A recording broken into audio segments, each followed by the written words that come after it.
All right. Shalom to the elect. I'm going to start by giving all the praises, honor, and glory to Yahweh, Bahashem Yahweh Shai, Bahashem Akakodash. And what I said was all the praises, honor, and glory belongs to Yahweh, who is the Heavenly Father, in the name of his Son, Yahweh Shai, who the world ignorantly calls Jesus, in the name of the Holy Spirit, which Yahweh and Yahweh Shai are not so-called white men, they are so-called black men. Double honors to the apostles and elders of Great Millstone, that well. Peace, blessings, and salutations to the elect. All right, and this lesson is going into I was just meditating, you know, about the deliverance from our first captivity, which was in the land of Egypt. All right, and then our deliverance from the last captivity, which is America, which is the new Egypt. And I was just thinking of some similarities, and I wanted to go through, some history and Lord willing, it's edifying. All right, so as you see here on the map, okay, this is you know, Egypt over here, Goshen, and where we crossed that, going down and up, etc. I just wanted to read through some things real quick, man. And Lord willing, once again, is edifying. So this is the book of Exodus, chapter 14, starting at verse 1. And Yahweh spake unto Moses, saying, Speak unto the children of Israel, that they turn and encamp before Pehahiroth, I'm saying that right, between Migdol and the sea, over against Baalzephon.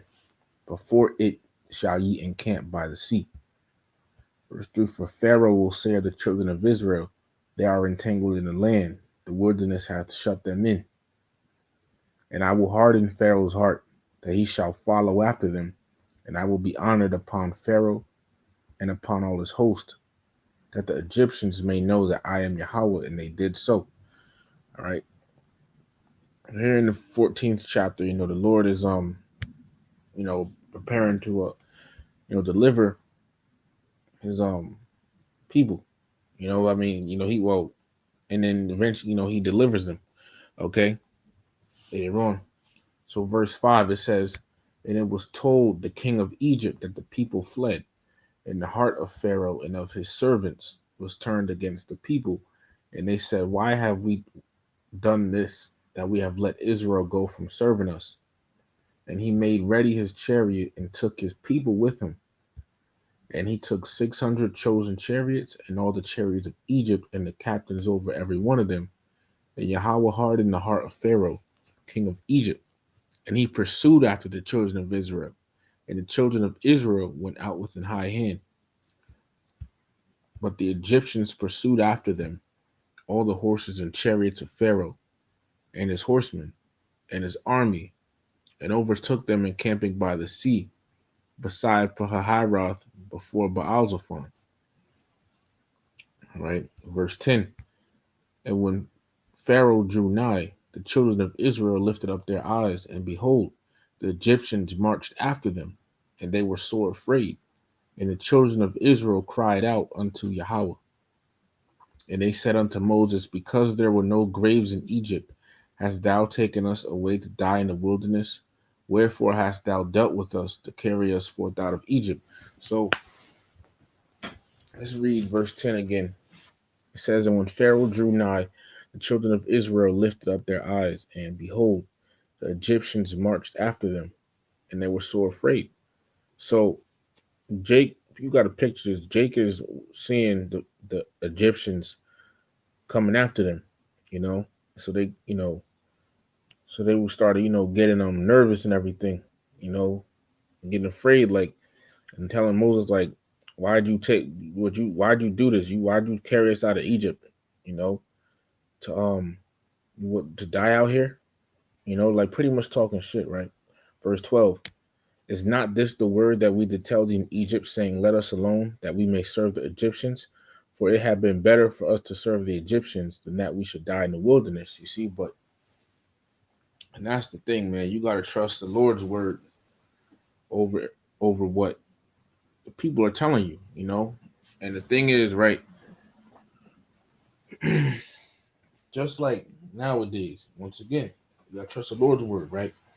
We understand what we understand the prophecies and what's gonna happen, but you got Jake mocking us. So ain't nobody here gonna hear that shit. Just making some spiritual connections. You got Jake saying ain't nobody hearing that, or they're just talking shit, right?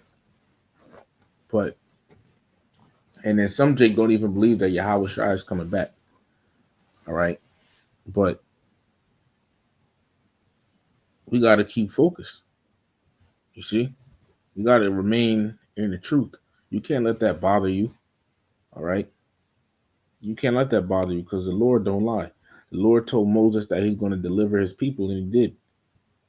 Verse 13. It says the sea is divided. It says, and Moses said unto the people, fear ye not, stand still and see the salvation of Yahweh, which he will show to you today. For the Egyptians whom ye have seen today, ye shall see them again no more forever. And let me just look at this word salvation. See what it says. Salvation. Whoo! Strong's H3444.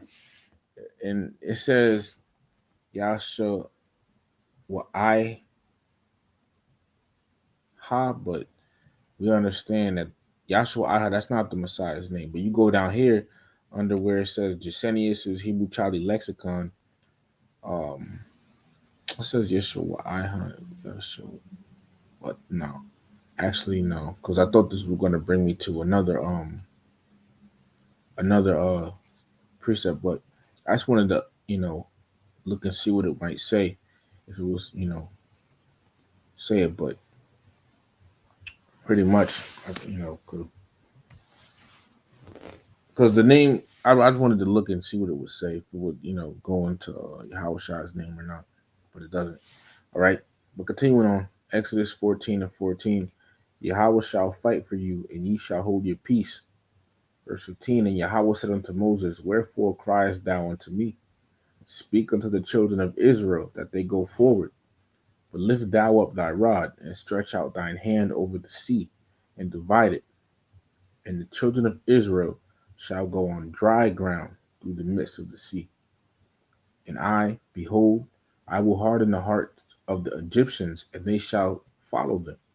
And I will get me honor upon Pharaoh and upon all his hosts, upon his chariots and upon his horsemen. And the Egyptians shall know that I am Yahweh when I have got me honor upon Pharaoh, upon his chariots, upon his horsemen. So the Lord is telling Moses, lift up your staff and stretch it out over the sea, and the sea going to divide. And the Israelites going to go through on dry ground in the sea. Picture that. And once again, you see this map here. Some people try to say that we crossed over here, but we didn't. Okay, because you go down, so you look up the word term Sinai. I remember Apostle Ramla did a lesson on it. You know, um, it pretty much focuses down here. Okay, but we crossed somewhere over here. All right, you know, Egyptians followed us. And we, as Israelites, we crossed, man. We crossed through the sea. The Lord delivered us out of captivity. All right. So now the Lord told Moses what's about to happen. And let's see. Let's keep reading. Exodus 14:19. And the angel of the Most High, which went before the camp of Israel, removed. So let me read it again. And the angel of the Most High, which went before, meaning in front of the camp of Israel, removed and went behind them. And the pillar of the cloud went from before their face and stood behind them. So, what is this pillar of a cloud that's being talked about? This is what you would call a so-called UFO. All right. 1 second. This is Psalm chapter 104 and verse 3. And it says, who layeth the beams of his chambers in the waters, who maketh the clouds his chariot, who walketh upon the wings of the wind. You see? So, and the thing is, who walk upon this, that's how the so-called UFOs move. They fly. All right. Walketh upon the wings of the wind, Okay, because that's just like it's just like poetically speaking it, poetically saying that they fly. Okay, the scriptures talk like that sometimes. All right, so this is a so-called UFO. All right, and because a regular cloud, because think about it, Jake would be right here, right? Say Jake, just making a quick example. Jake is here, and this cloud in front of him, right? And I said the cloud removed and went behind him. So so this chariot went behind him. It maneuvered behind the Israelites. So a regular cloud can't do that, but a so-called UFO can. Okay. And the thing is, right, this was regarding when we went out of captivity the first time, right? Now, when we get delivered out of captivity again, okay, let me get this verse, right? Revelation chapter 1 and verse 7. And it says, behold, he, talking about Yahweh Shai, cometh with the clouds, right? Now I'm going to pause right here, all right, with clouds. Let's look up this term cloud.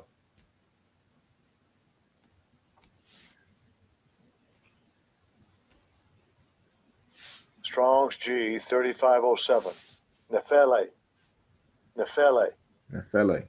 And it says, a cloud used of the cloud which led the Israelites in the wilderness. You see? And that was what? A so called UFO. All right. Which is a chariot of the Lord. All right.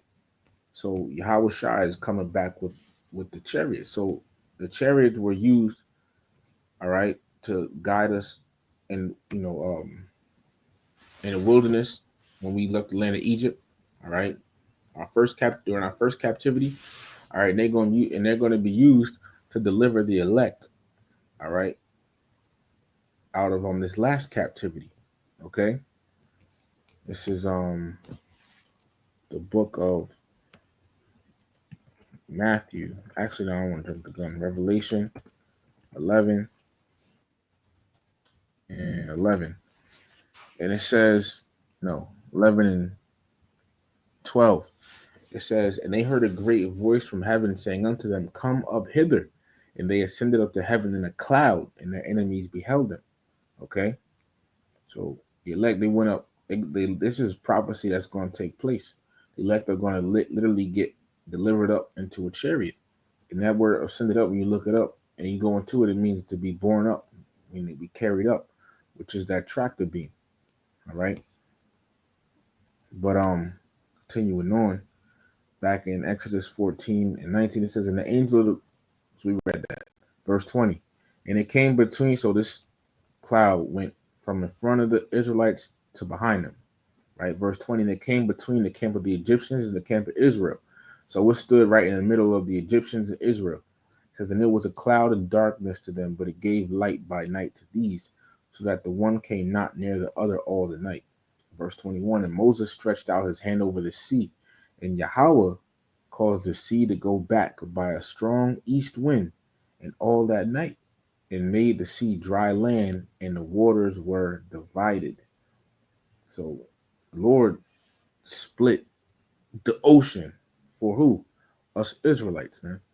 Verse 22, and the children of Israel went into the midst of the sea upon the dry ground, and the waters were a wall unto them on their right hand and on their left. And the Egyptians pursued. So Jake got out. All right, this first time, this first captivity, the Lord delivered all of Israel out of captivity. Okay, but verse 23 now says, and the Egyptians pursued and went in after them to the midst of the sea, even all Pharaoh's horses, his chariots, and his horsemen. So, and I got Google Earth here. If it's moving okay now, or when I can share it. All right, it's moving a little slow. Hopefully, it speeds up and whatnot. All right. I just like being able to, uh, turn it, like twist it around and everything. Let me see.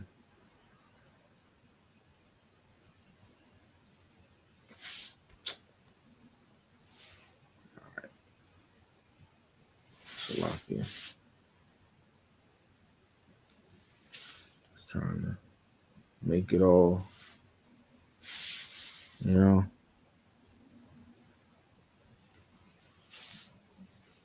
Bear me just 1 second here.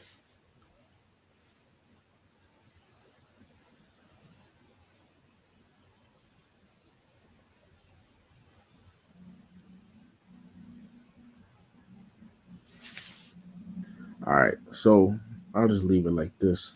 Actually, let me see if I go wider into it.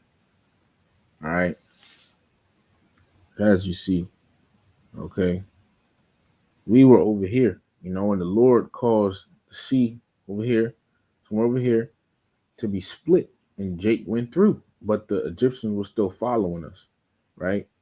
So I'm gonna read. It says, "And the Egyptians pursued and went in after them to the midst of the sea, even all Pharaoh's horses, his chariots, and his horsemen." Verse 24, and it came to pass that in the morning watch, Yahweh looked unto the host of the Egyptians through the pillar of fire and of the cloud. All right, maybe just 1 second.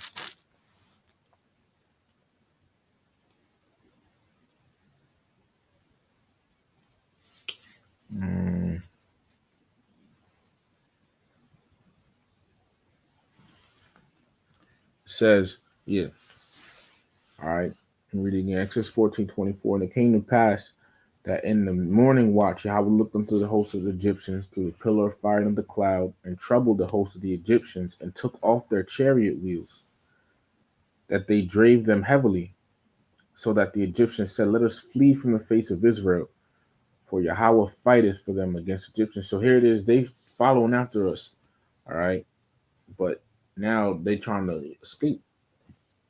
Verse 26, and Yahweh said unto Moses, and you got to understand, man, you know, Egypt, Pharaoh, okay?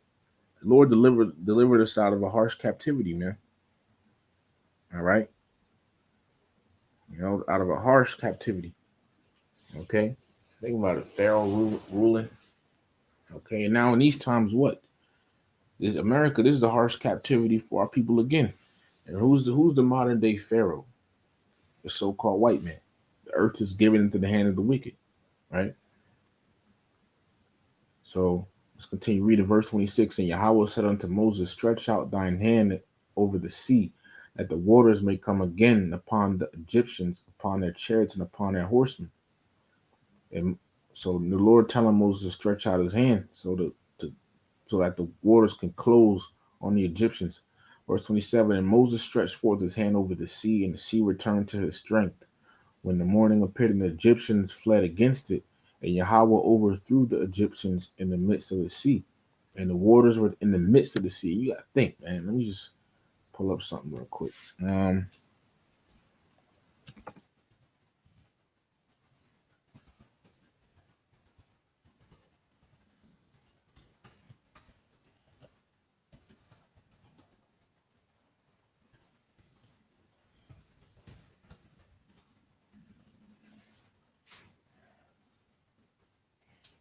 so check this out. So I typed in on Google, if a ton of if a ton of waters fall on you in the sea, how would it kill you, right? Off you, right? So AI overview, it says if a large volume of water were to suddenly fall on you in the sea, it could delete you by crushing your chest cavity due to the immense pressure, effectively suffocating you by preventing your lungs from expanding properly, even if you're already in water. This is most likely to happen if the falling water has significant force behind it, like from a large wave or a collapsing structure above the water surface. Impact force: the sudden impact of a large volume of water can generate significant force, compressing your body and causing internal. Yeah, think about it, man. Neck breaking and everything. Air compression: when a large amount of water falls on you, it can trap air in your clothing or around your body, creating a sudden pressure change that could damage internal organs. All right. So it says the sudden shock, disorientation, and panic. The sudden shock of being hit by a large volume of water can cause disorientation and panic, making it difficult to swim or reach the surface for air. Okay. So this is, some of the things the Egyptians had experienced. Okay. Exodus 14 and 28. And the waters returned and covered the chariots and the horsemen and all the host of Pharaoh that came into the sea after them. There remained not so much as one of them. But the children of Israel walked upon dry land in the midst of the sea, and the waters were a wall unto them on their right hand and on their left. Thus Yahweh saved Israel that day out of the hand of the Egyptians. And Israel saw the Egyptians dead upon the seashore. And Israel saw that great work which Yahweh did upon the Egyptians. And the people feared Yahweh and believed Yahweh and his servant Moses. You see? So the Lord delivered us the first time out of our first captivity, man. The Lord delivered all Israel out of captivity the very first time. Okay? The Lord wasn't playing. The Lord got his people up out of it. All right? And the connection I want to make, all right, I was thinking of, right, is in this last captivity. Well, first off, in this last captivity, when Yahweh Shai is going to be the one to, come and deliver his elect. Let me just say, let me say that again. Yahweh Shai is going to deliver his elect out of this, which are only Israelites, out of this captivity, right? Salaki, out of this captivity, and which is what the American captivity, okay. But once again, he's only going to deliver his elect. However, all right, let me get that scripture first. This is the book of Matthew 24, starting at verse 30. Right, Matthew 24. See the glorious return. So Yahweh Shai's name literally means he is the savior or he is the deliverer. He's going to deliver the elect of Israel. So this is Matthew 24, starting at verse 29. This is the glorious return immediately after the tribulation of those days, after Jacob's trouble. Shall the sun be darkened, and the moon shall not give her light, and the stars shall fall from heaven, and the powers of the heavens shall be shaken. And then shall appear the sign of the Son of Man in heaven. And then shall all the tribes of the earth mourn, and they shall see the Son of Man, Yahweh Shai, coming in the clouds of heaven, so called UFOs. Once again, the chariots were around in our first, we got delivered out of captivity the very first time, and they're going to be around again when we get delivered out of captivity the final time. It says, and they shall see the Son of Man, Yahweh Shai, coming in the clouds of heaven with power and great glory. And he shall send his angels with a great sound of a trumpet, and they shall gather together his elect. You see, his elect from the four winds, from one end of heaven to the other. And that's the thing, right? The elect are going to be gathered from all over the world, man. All right. This Google Earth is moving incredibly slow. Salakia, I'm just going to pull up a world map. All right. You know, I want to, have a map out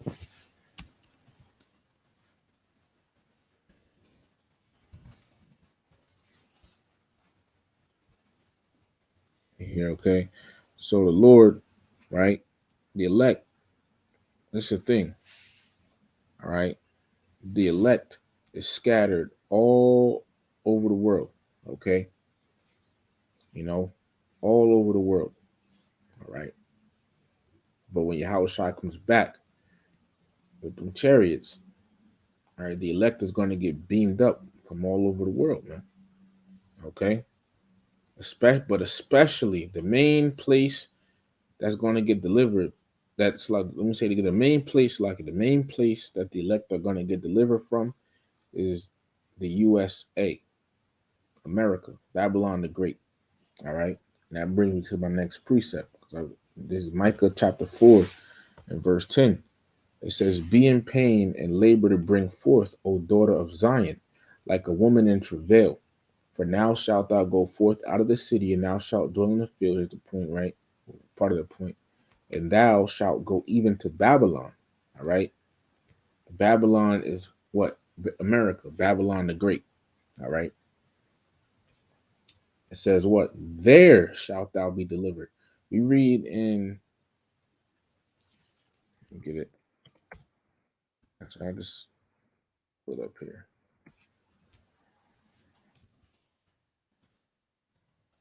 All right, we read in Deuteronomy 28 at the very last part of verse 68, right? It says, you know, it says what? And no man shall buy you, right? Meaning no man would get us out of this low down condition that us Israelites are in except for Yahweh Shai. You see? But nevertheless, there is a point going to come to where we are going to get out of this condition. All right. But it says, there shalt thou be delivered. There and where? Mainly here in in the USA, America.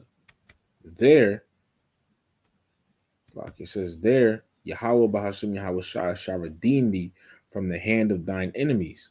All right. See, so the main deliverance is going to be taken, all right, taking place in, you know, over here in the USA. But that doesn't exclude the elect being delivered from all over the world. Okay. So a second deliverance is coming, and you hear people talking about a second Exodus. Well, let's look this up, right? What does Exodus mean? Exodus, it says a mass departure of people, especially immigrants. Let me look it up on Edom Online real quick. Edom Online, the term Exodus says Exodus, late Old English, the second book of the Old Testament, from Latin Exodus, from Greek exodos, meaning a military expedition, a solemn procession, departure, death, literally a going out. Okay, it says literally a going out from X, meaning out, and hodos, away, a path, road, a ride, journey, march. Yeah, you know, a going out, a way out. All right, and the way out is going to be when your house shot comes back with them chariots. You see? So, and that once again, that the person that asked me that question, um, do we have to leave America in order, to escape? Pretty much, no. You don't have to leave America. All right, you know. One, you got to understand the whole world is going to experience Jacob's trouble. The whole world is going to, experience this, man. All right. However, Yahweh Shai, when he comes back, all right, that's going to be the way out for the elect of Israel. Okay, that's going to be the way out right there. All right, because the whole earth is going to be, in experiencing Jacob's trouble. World War III is going to be ongoing. All right, but when Yahweh Shai comes, that's the escape. Okay, that's where you want to be at in them chariots. All right, this is, but another thing too. Another thing. Wait, no, I didn't get all of me off the bone. All right, Salaki. All right, still dealing with the second Exodus. Right. Let me just type in the term. What is second Exodus? I just want to see what will come up. Let me see, let's see this. Well, I want to see what comes up. That's why. Second Exodus says that's crazy. I was going to get that scripture, but this says yes. The Bible describes a second Exodus that will be even more incredible than the first. The second Exodus will involve the modern descendants of the Israelites being brought out of end time captivity by God. The Bible also describes the return of the Jews from Babylonian captivity as the second Exodus. But that's crazy. I mean, this is AI that said it too at the same time, but then it gives you this priest of Jeremiah 16, verses 14 to 15. That's one of the scriptures I wanted to get, which I'll get it right now, matter of fact. How do you Old Testament Israelites explain the second Exodus? This is the book of Jeremiah, chapter 16, starting in verse 14. It says, therefore, behold, the days come, saith the Lord Yahweh, that it shall no more be said, Yahweh liveth, that brought up the children of Israel out of the land of Egypt. But Yahweh liveth, that brought up the children of Israel from the land of the north, North America, the USA, and from all the lands whither he had driven them. And I will bring them again into their land that I gave unto their fathers. Right. So that's what's about to happen. The Lord about to bring us back to our homeland. Because the real Israelites ain't in their homeland right now. That's why that all that war is going on over there. Okay. How can the real Israelites be over there and it's still ongoing war. All right. But this is the second Exodus, the Lord delivers us again this time. And the thing is, right, when during the first captivity, right, and we say the when we left, right, when the Lord brought us out of Egypt, right, there was destruction that took place. There was even prior, okay. You had the plagues, and the Lord saying in Second Ezra 15, He's going to hit this new Egypt with the same plagues as he hit ancient Egypt with. All right. Um. You know, there was there was but it's like I'm mainly talking about where in when the waters closed over the Egyptians. There was destruction, and but the Israelites had made it out. Now in this time, right, in this final captivity, and I say final because what? This is the last captivity. Real quick, let me get this. Lamentations chapter 4, verse 22, which says, wait, I spelled it wrong. Let's do this. Lamentations 4 and 22. It says, the punishment of thine iniquity is accomplished, O daughter of Zion. Talking to us Israelites, right? It says, he will no more carry thee away into captivity. So we ain't going into captivity no more after this. Okay? We not, right after this comes, after this comes the throne of David, man, aka the kingdom of heaven. Okay? We not gonna go into slavery no more. We going us Israelites. We gonna be the next ruling power over the world. We got next. You know, um, Jacob is the beginning of it that followeth. Okay, it says he will visit thine iniquity, O daughter of Edom. He will discover thy sins. Right. So I wanted to make that point also.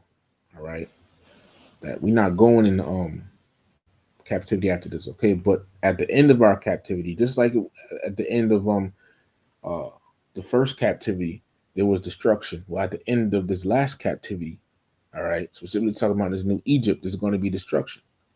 Okay, you know, um, let me get this, but see, the elect ain't going to get touched by it. This is the book of Isaiah. Quick precepts. The book of Isaiah 26 and 20, and it says, "Come, my people," talking to the elect, "enter thou into thy chambers," which is what the chariot.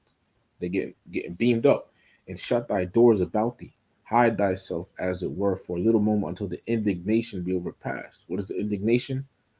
The indignation is the nuclear missiles, which is that fire. This is the second death. Okay, the elect ain't gonna get touched by it. Revelation chapter 2. Um,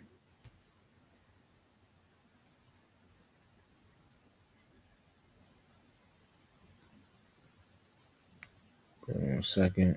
Okay, this is Revelation 2 and 11.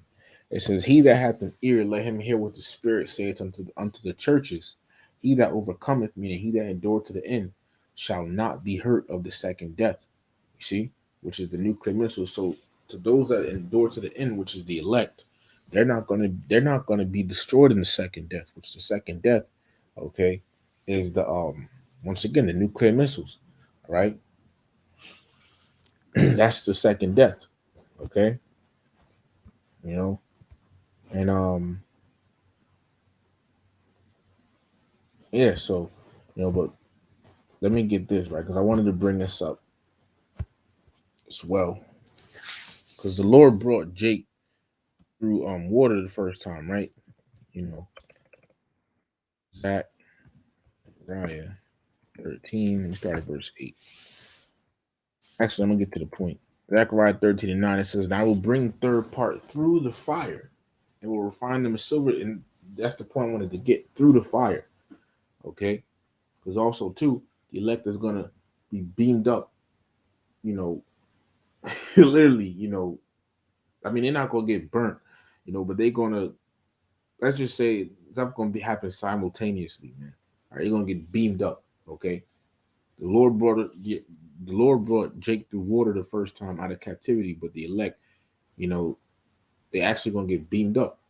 All right, you know, and at the same time, I mean, the scriptures say the elect, or the righteous shall scarcely be saved. Okay, but you know, elect is gonna get beamed up this time. All right, and it's not gonna be all of the nation of Israel. It's only going to be a remnant. The Lord wants a remnant.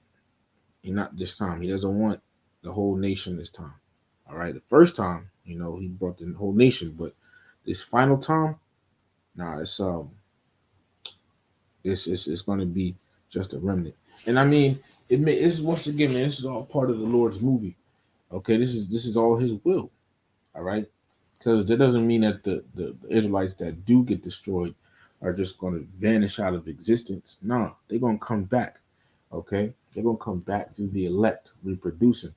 All right, the elect, yeah, they're going to come back. The elect reproducing. All right, and that just and that fulfills the scriptures of For example, I'll get it actually. Let me just get it. This is Isaiah chapter 60 and verse 22. And it says, "A little one shall become 1,000, and a small one a strong nation." So it's just going to show you the way we're going to multiply in the kingdom, how much we're going to reproduce. We're going to have hundreds of thousands of women to do this with. All right, So it makes sense. All right, because this process I'm actually going to go into, but the process of reincarnation is somebody coming back. Somebody coming back into the flesh. That's what reincarnation means. Again, we're back in the flesh. Just like you might hit rewind, replay, record, or readjust. I don't know if record was the right word, but pretty much doing something again. Okay, in meaning inside of incarnation, talking about the flesh. All right, you know. But you see, this time, this the Lord's going to get His people out of this new Egypt. Okay, because America is new. This America is the new Egypt, modern day Egypt. Revelation 11, verse 8, and it says, uh, "And their dead bodies shall lie in the street of the great city." See, what is this great city? America, which spiritually is called Sodom. Why? Because America practices HOMO behavior. It's openly, practiced now. And Egypt. One, America has things going in it that literally go back to ancient Egypt. And two, this is a hardcore captivity for our people. All right. Because we're also, our Lord was crucified. Right. And they promoted that white image of the Messiah. All right. But the point being, this is that great city, America, is spiritually called Sodom and what? Egypt. And let's see what's going to be the end result of this new Egypt here. Revelation 11 and verse 13. In the same hour was there a great earthquake, a nuclear destruction. In the 10th part, which you go into it, 10th, you look up the etymology of this word 10 in the Greek is 10. So say the 10 parts because America is divided into 10 FEMA regions. Get it real quick. Uh,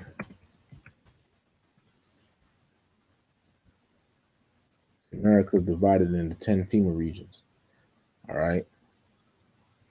You know, um, it says, and the 10 parts, so it should say the 10 parts of the city fell. Wait, what city?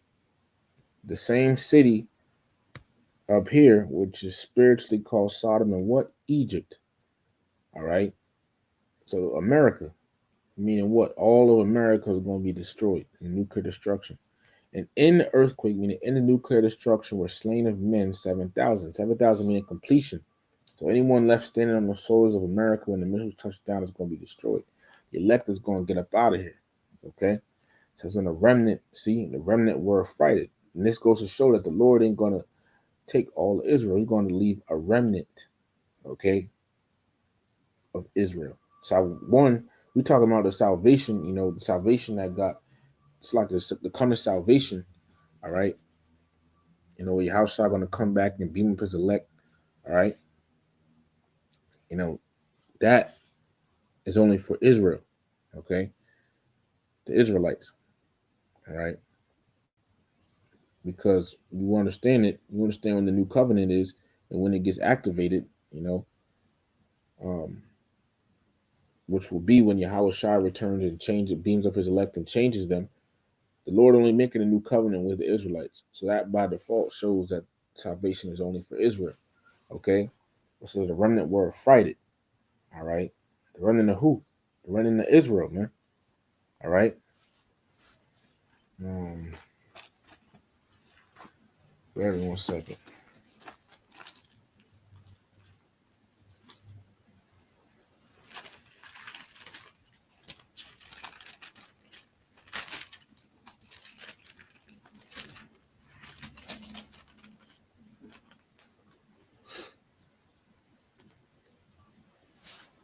And we look up this word remnant here.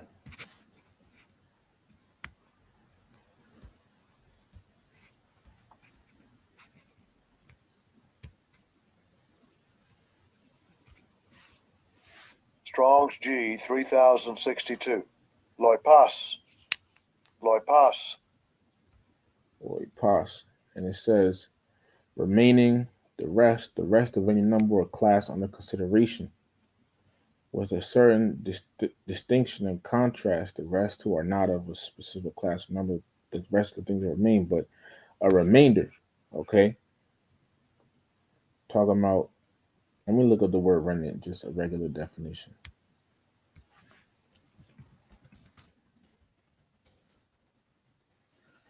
It says remnant, a small remaining quantity of something. Yeah, because what? I said a small remaining quantity of something. Right. This is Book of Second Esdras, chapter 9, and starting at verse 14. And it says, Then answered I and said, I have said before, and now do speak, and will also speak it also hereafter, and will speak it also hereafter, that there be many more of them which perish than of them which shall be saved, like as a wave is greater than a drop. You see, so a lot more going to die than that are delivered. Okay, but this remnant is talking about Israel. Let me get another scripture regarding the remnant. This is the book of Isaiah, chapter 10, 22, I believe. Yeah, Isaiah chapter 10, verse 22. For thy people Israel be as the sand of the sea, because the sand of the sea is innumerable, right? And Israel is that way. Israel is just innumerable. Our people are just innumerable. Because you got a remnant of them shall return. So only a remnant of Israelites. See? Only it's talking about Israel. Only remnant of Israel is going what return to the Lord. You see? So it just makes sense the Lord would that this remnant that's delivered are Israelites. Okay? So guess what? What they got in the chariot, they got delivered. You see? They're the ones that's gonna, be in a chariot, and when they're gonna be able to tell those that didn't make it about the deliverance when they come back. So the remnant were fighting and gave glory to the God of heaven. See? So this has yet to happen. All right, this is going to happen soon, but before it happens, all right, get this Second Ezra chapter 4, verse 37. And it says, By measure hath he, the Most High, measured the times, by number hath he numbered the times, and he does not move nor stir them till the set measure be fulfilled. So one prophecy has to play or happen before another prophecy can happen. That's an order. All right, the Lord ain't going to skip it. Right. So before this, the second Exodus comes, okay, uh, you know, what Jacob's trouble has to be pop off, the MOT has to be made mandatory, etc. Man. Okay. But it said it says the song of Moses and Israel, right? This they sung this after they got delivered, right? Exodus 15, starting at verse 1, it says, Then sang Moses and the children of Israel this song unto Yahweh, and spake, saying, I will sing unto Yahweh, for he hath triumphed gloriously. The horse and his rider hath he thrown into the sea. Yahweh is my strength and song, and he's become my salvation. He is my God, and I will prepare him an habitation, my father's God, and I will exalt him. Yahweh is a man of war. Yahweh is his name. Pharaoh's chariots and his host has he cast into the sea. His chosen captains also drowned in the Red Sea. You know, so they go into how the Lord overthrew the Egyptians. Okay, and once again in this time, uh, who was Pharaoh?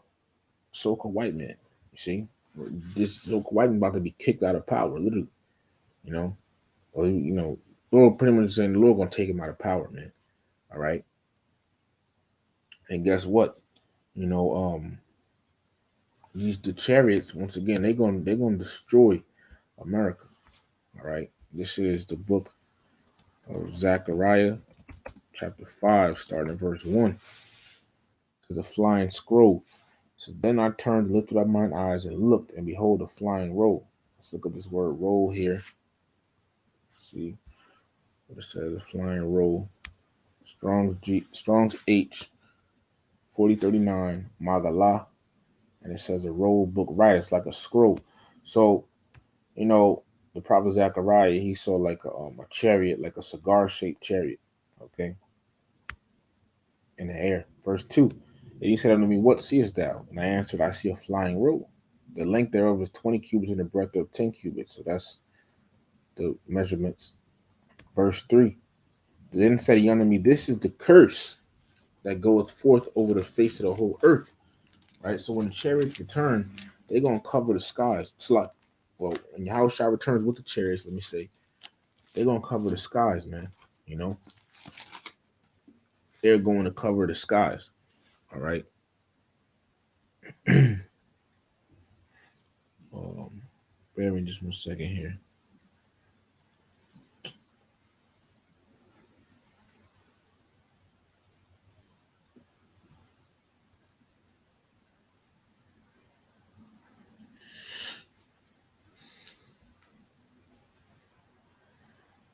Yeah. All right. So you're going to cover the skies. And it says, For everyone that stealeth shall be cut off as on this side according to it. And everyone that sweareth shall be cut off as on that side according to it. So, pretty much means that those that do iniquity will be destroyed when this day of the Lord comes. You know, but the main ones who steal and swear falsely are it's Esau. And in verse 4, it expounds on it. Okay. Um, Continuing on, verse 4 says, I will bring it forth, saith Yahweh of hosts, and it shall enter into the house of the thief. All right. Let me look at the word thief. Strong's H1590. The Hebrew word is ganab, thief. It says a stealer, a thief. And Esau, because Esau, what he stole his land from the so-called Native Americans. Okay. Esau stole America, the land of America, right? Because before Esau got here, Gad and Reuben was dwelling here. He stole this land. Okay, they'll say conquer or whatever, but it's not yours. You came in here and stole. You made past different laws to tell Gad to move out of the land so you could be there, and you killed them off. You stole, and you stole it, man. It wasn't yours.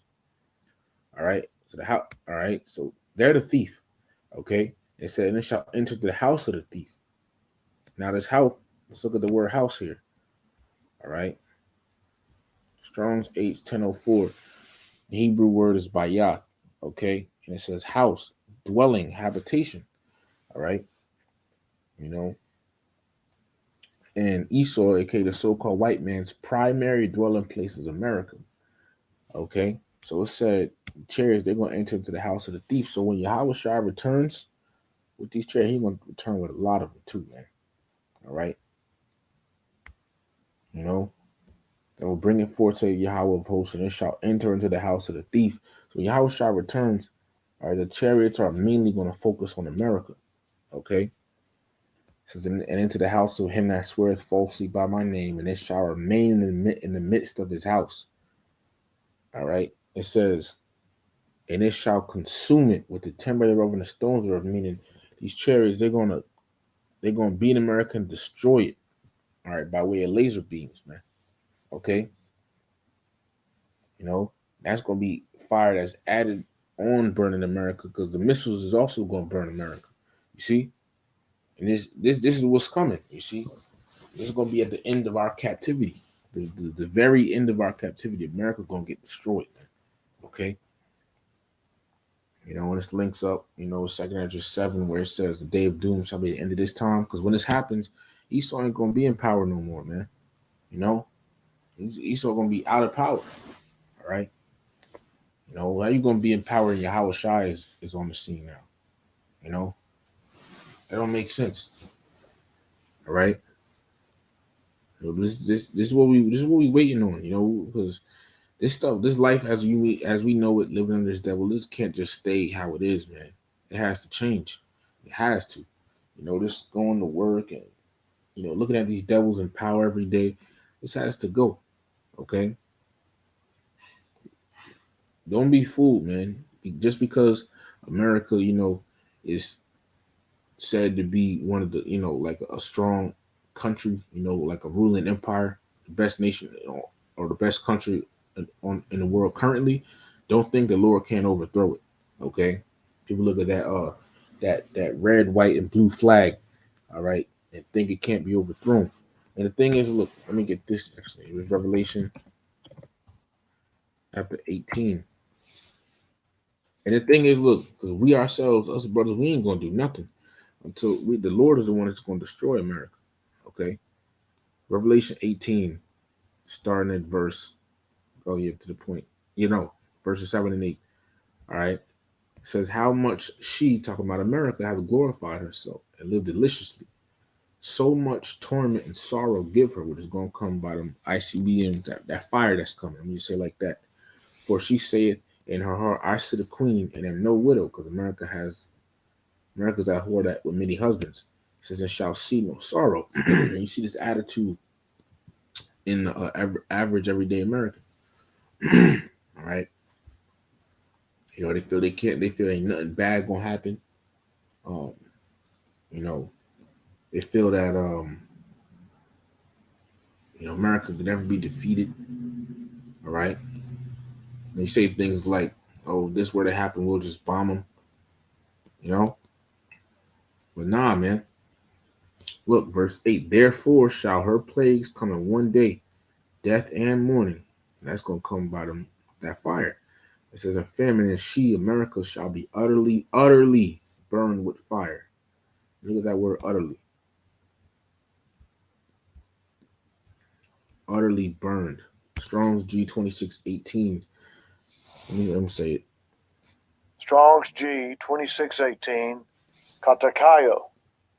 Katakayo. Katakayo, when it says to burn up, consumed by fire, to burn down to the ground, i.e., consume wholly.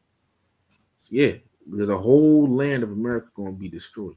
The whole land of it. Let me get this Isaiah 13 and, and 9. All right, because a lot of um you see a lot of talks about nuclear missiles. And look, it says judgment on the day of the Lord. Isaiah 13, I'm gonna start at verse 6. How will ye, for the day of Yahweh Bahashim Yahweh Shai is at hand? It shall come as a destruction from the Almighty. Therefore shall all hands be faint, and every man's heart shall melt. And they shall be afraid. Pangs and sorrow shall take hold of them. So people are gonna be afraid when they see the missiles coming. You see people doing pranks online, scaring their relatives, making them look at the TV, saying nuclear missiles are inbound.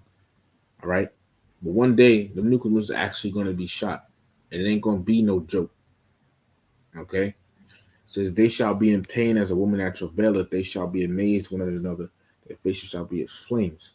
Here's the point, verse 9. Behold, the day of the Lord cometh, cruel both with wrath and fierce anger, to lay the land, what land? America, desolate. Desolate means like completely bare, man. You know, and he shall destroy the sinners thereof out of it. That's gonna come by the missiles. You see? Let me get this, and I'm gonna probably end it with this. Second Esdras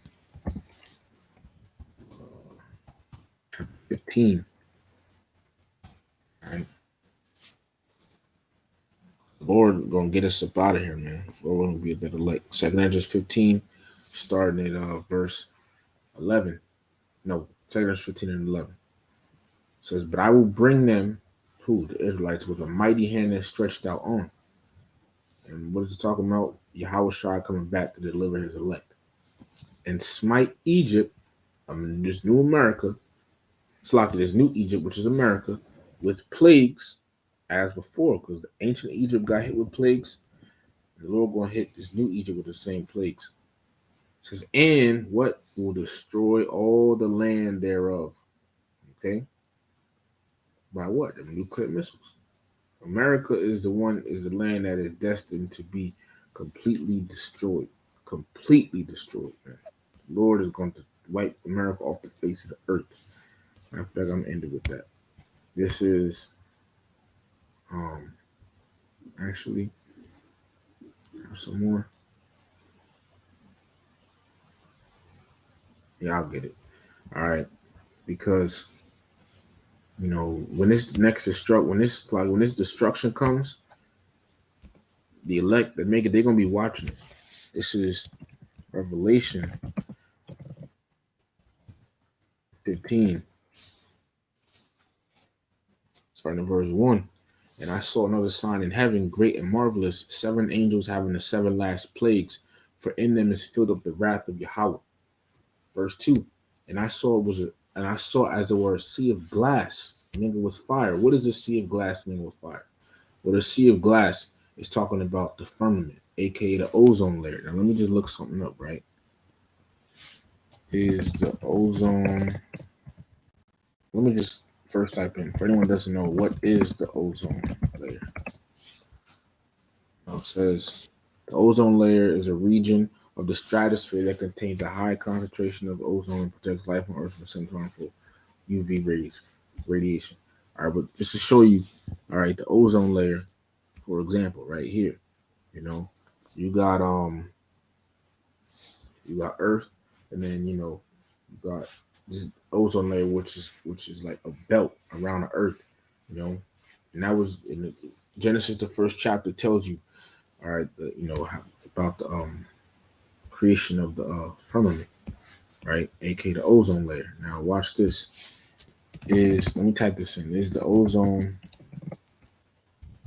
layer clear? Here it says, no, the ozone layer itself is not clear to the human eye, as it is what? Invisible. Okay. So it's basically transparent. It's just you can't. It's not clear to the human eye though. Okay. But it says, but it acts as a protective shield by filtering out harmful ultraviolet radiation from the sun, making it crucial for life on Earth. While you can't see it, scientists monitor its health through satellite data and measurements, which show it. But it said while you can't see it. See, while you can't see it. And the thing is, the scriptures say this, right? This is Sirach chapter 43 and 1 says, the pride of the height, the clear firmament, because you can't see it, you know. And what did they call it? The firmament. So this talking about the ozone layer, the beauty of heaven with his glorious show. So that is this sea of glass. Now it said mingle with fire because what? The nuclear missiles is gonna, the destruction gonna be taking place. So the Apostle John, he saw this. He saw the ozone layer, and then it said, and it's like and them that had gotten the victory over the beast, and over his image and over his mark, and over the number of his name, the elect stand on the sea of glass, having the harps of the Most High. So the Apostle John saw the elect in the chariot above the firmament, looking down at the destruction, the nuclear destruction. Let me let's just see if I can pull up Google Earth again. Hopefully it worked, man. To give you an example, because you see, as it'll be like in outer space. All right. Yeah, the elect gonna be in a chariot outer space. You could say that.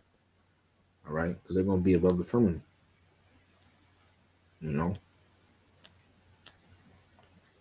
So lock it, man. What is this?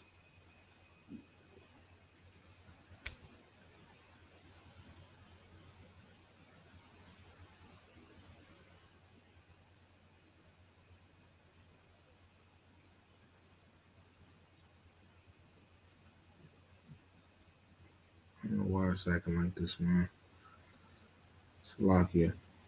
Just want to pull up the screen, man. Really want to pull it up, but it's moving slow. So you know what? I'll just do it like this. Earth from space. You know, pretty much just looking down on me. You know what? I'll do it like this. Yeah, you know, I'll just do it like this. You know, the elect gonna be in a chariot looking down. Okay, at the destruction. You know, from outer space. Okay, so that's what's coming. All right, but let me go back to Exodus 15. This thing is messing all up. All right. Oh, I was going to do one more scripture. So then we'll go Amos chapter 9 and verse 8.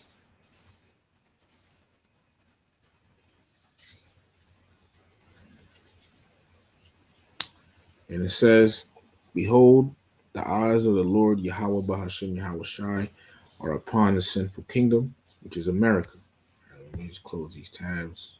Make my computer move slow.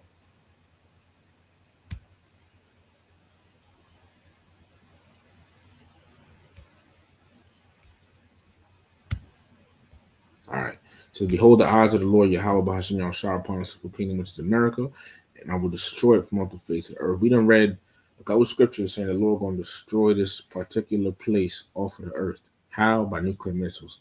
Saving that I will not utterly destroy the house of Jacob. The Lord going to leave that remnant. Saith Yahweh. So you see? So, yeah, man, you know, I just want to do this lesson, you know, regarding this last captivity and our first captivity, man. So, Lord willing, was edifying. I'm going to give all the praise, honor, and glory to Yahweh, Bahashim, Yahweh Shai, Bahashim, Rakakadash, that belongs to the apostles and elders of Great Millstone, ever well. Peace, blessings, and salutations to the elect. Shalom to the elect.